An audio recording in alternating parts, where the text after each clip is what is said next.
Pernah, suatu ketika terdapat rombongan wisatawan yang salah satu di antaranya mengambil dan berniat membawa pulang buah mengkudu tersebut. Namun, kemudian hal-hal aneh terus terjadi kepada orang tersebut.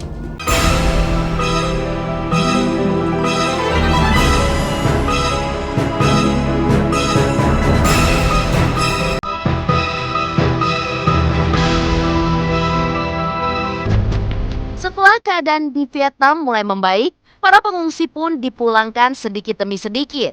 Hingga akhirnya, yang tersisa di kampung tersebut hanyalah rumah-rumah yang ditinggalkan.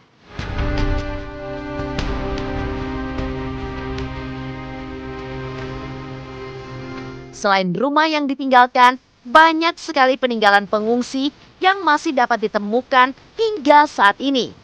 Antara lain, museum, tempat ibadah, penjara, bahkan ada juga sebuah monumen yang konon katanya dibangun oleh pengungsi-pengungsi dari Vietnam yang diberi nama Monumen Perahu. Lantas mengapa perahu tersebut dijadikan sebuah monumen? Hal ini disinyalir dengan perahu itulah pengungsi Vietnam saat itu bisa sampai ke Indonesia.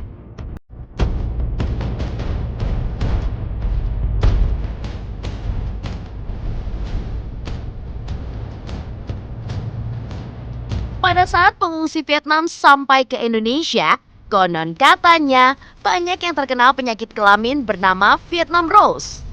Di mana penyakit Vietnam Rose termasuk salah satu penyakit yang sangat berbahaya dan juga mematikan. Tak heran bila di kawasan kampung tersebut terdapat makam-makam orang Vietnam yang menjadi korban penyakit tersebut. Hingga saat ini, makam ini pun masih seringkali dikunjungi oleh warga negara Vietnam yang keluarganya dimakamkan di tempat tersebut.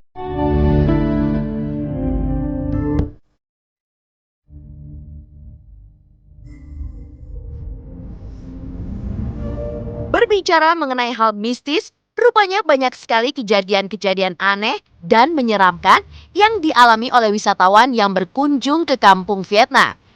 Konon katanya banyak yang menjumpai dan mengalami hal-hal aneh. Mulai dari penampakan sosok makhluk halus dan kejadian-kejadian mistis lainnya. Bahkan konon katanya ada satu mitos yang paling ditakuti dari tempat tersebut, yaitu larangan untuk mengambil buah mengkudu yang ada di tempat tersebut. Pernah, suatu ketika terdapat rombongan wisatawan yang salah satu di antaranya mengambil dan berniat membawa pulang buah mengkudu tersebut. Namun, kemudian hal-hal aneh terus terjadi kepada orang tersebut. Mulai dari peristiwa mobil yang disetirnya tiba-tiba tidak bisa dikendalikan, hingga merasa kebingungan ketika sampai di rumah.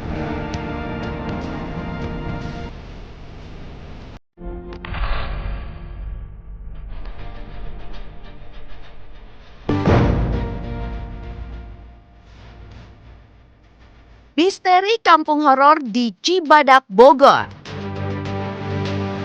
Dari kisah sebuah kampung bekas pengungsian yang berada di Batam, Riau, peristiwa tragis pun pernah terjadi di sebuah kampung di desa Cibadak, Kabupaten Bogor. Masyarakat sekitar kampung tersebut banyak yang menyebutnya dengan kampung horor. Lantas, mengapa warga menyebut kampung tersebut dengan sebutan horor? Konon katanya, pada tahun 2014 silam sempat terjadi bencana longsor yang hebat, hingga membuat kampung tersebut banyak ditinggalkan oleh warga. Dalam bencana pergeseran tanah atau longsor tersebut, seluruh bangunan yang berada di area kampung pun menjadi ambruk hingga tertimbun tanah. Kini, yang tersisa hanyalah seonggok bangunan masjid dengan kondisi bangunan yang sudah tidak layak dipakai lantaran kemiringan pada tanahnya.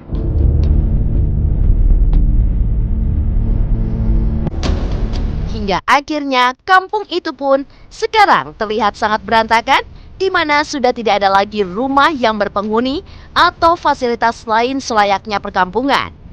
Terlebih, Jika malam hari tiba, kampung tersebut sangatlah gelap karena tidak adanya pencahayaan.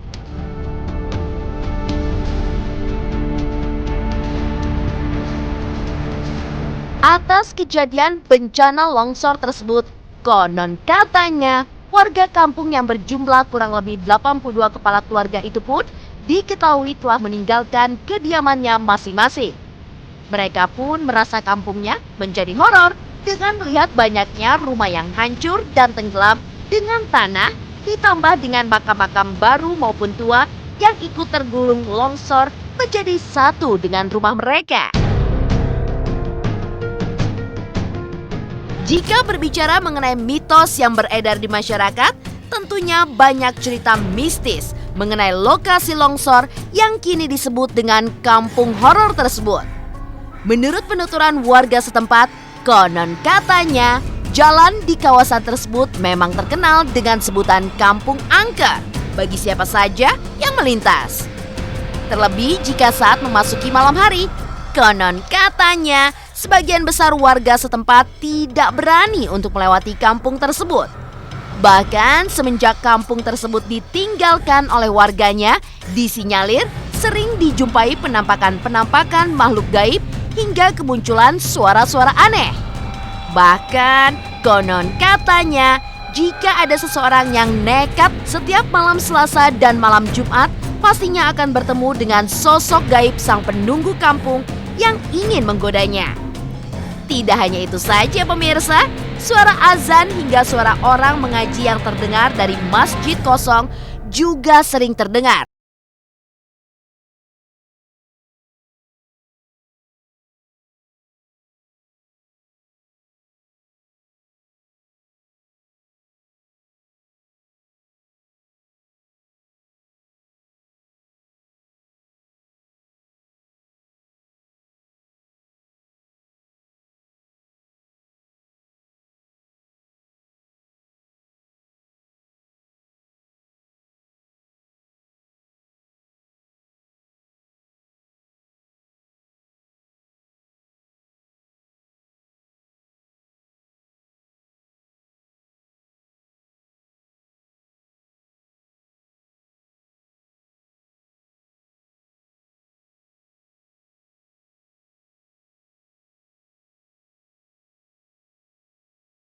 Digunakan sebagai asrama transmigrasi dari Sumatera pada zaman pemerintahan Orde Baru hingga akhirnya ditinggalkan dan kemudian disewakan kepada sebuah universitas selama 100 tahun.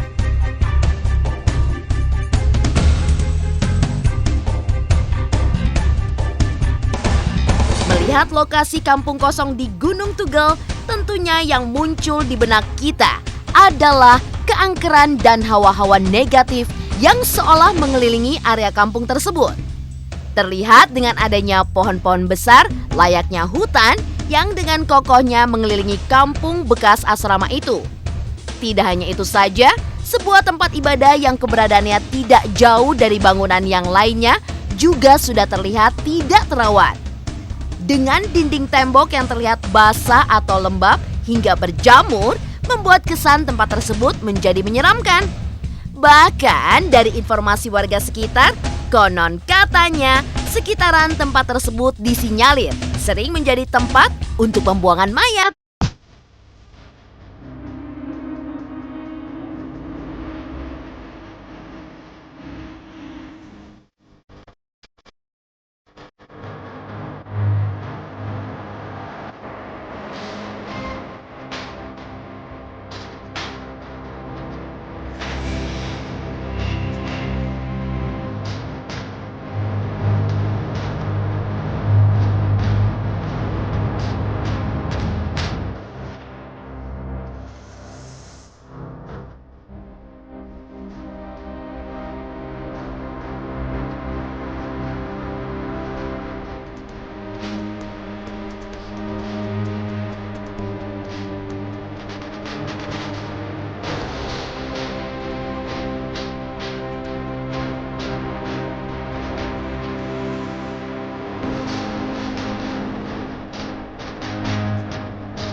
Dan itulah rentetan kampung-kampung horor yang berada di sebagian wilayah di Indonesia, di mana menuai beragam misteri hingga menceritakan mitos-mitos yang dipercaya oleh masyarakat setempat.